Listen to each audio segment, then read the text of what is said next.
Evaluate the integral from 0 to pi over 3 of cosine theta plus secant theta squared d theta. All right, so we got some trig functions here. We got cosine theta plus secant of theta squared, right? I mean, we can try to combine this because we know secant theta is 1 over cosine, right?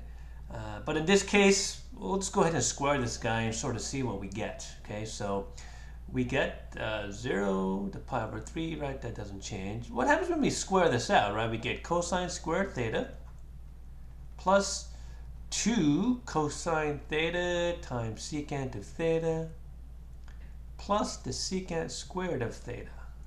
Okay, and of course, all of this still taken at the integral of that, right? All right, this turns out pretty good, right? We know that that cancels out, so that's 1. That's fine. We have a secant squared theta here, right? Well, actually, that's pretty good, right? Because we know what the integral of secant squared is, okay? That's just tangent. But what about this guy? Cosine squared of theta, okay? There, for example, right? There is no straight integral of cosine squared of theta, okay? So there's a trick that we can use, though, right? We use a double angle formula. We know that the two cosine of theta.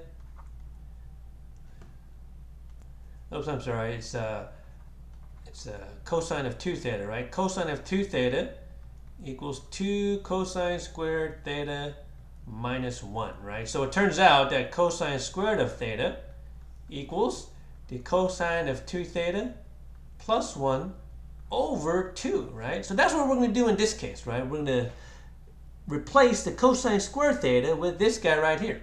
Okay, so the integral from 0 to pi over 3 still. Okay, so when we write that, we can get cosine of 2 theta over 2, right?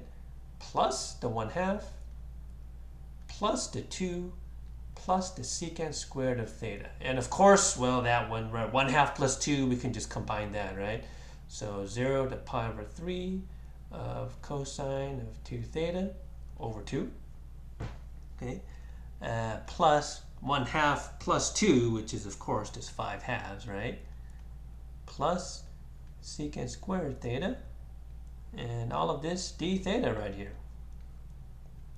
And by doing so, right, well, this one we can find, right? We can find the integral of cosine 2 theta, right? Finding the integral of cosine squared theta, that's a little bit more involved, right? Similarly, well, we can find the integral of that, right? The integral of 5 over 2. And same thing, right? The integral of secant squared. We can find that as well. Okay? So what? Let's go ahead and do that then, right? What is the integral of cosine 2 theta over 2? Well, I know that the integral of cosine theta, right? What is the integral of cosine theta? That's sine of theta. So the integral of cosine of 2 theta is the sine of 2 theta over 2, right? Because by the chain rule. Okay, so it turns out that we get what? Sine of 2 theta over 4, and then 5 over 2 theta. And once again, the integral of secant squared is just tangent. And we're going to evaluate this from 0 to pi over 3. So we'll go ahead and plug in pi over 3 into all of these guys here, right? So what do we get?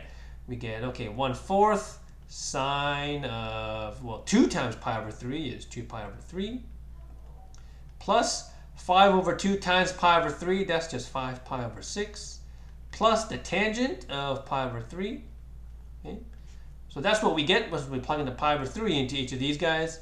And then we got to subtract out by plugging 0 in here, right? Well, 1/4 times the sine of 0 plus, well, that just equals 0, right? And then the tangent of 0. Well, it actually turns out that sine of 0 is 0. That's just 0. Tangent of 0 is also just 0. So really, we have to just calculate this guy right here. Okay? So what is the sine of 2 pi over 3? The sine of 2 pi over 3 is rad 3 over 2. So we get 1/4 rad 3 over 2 times, right?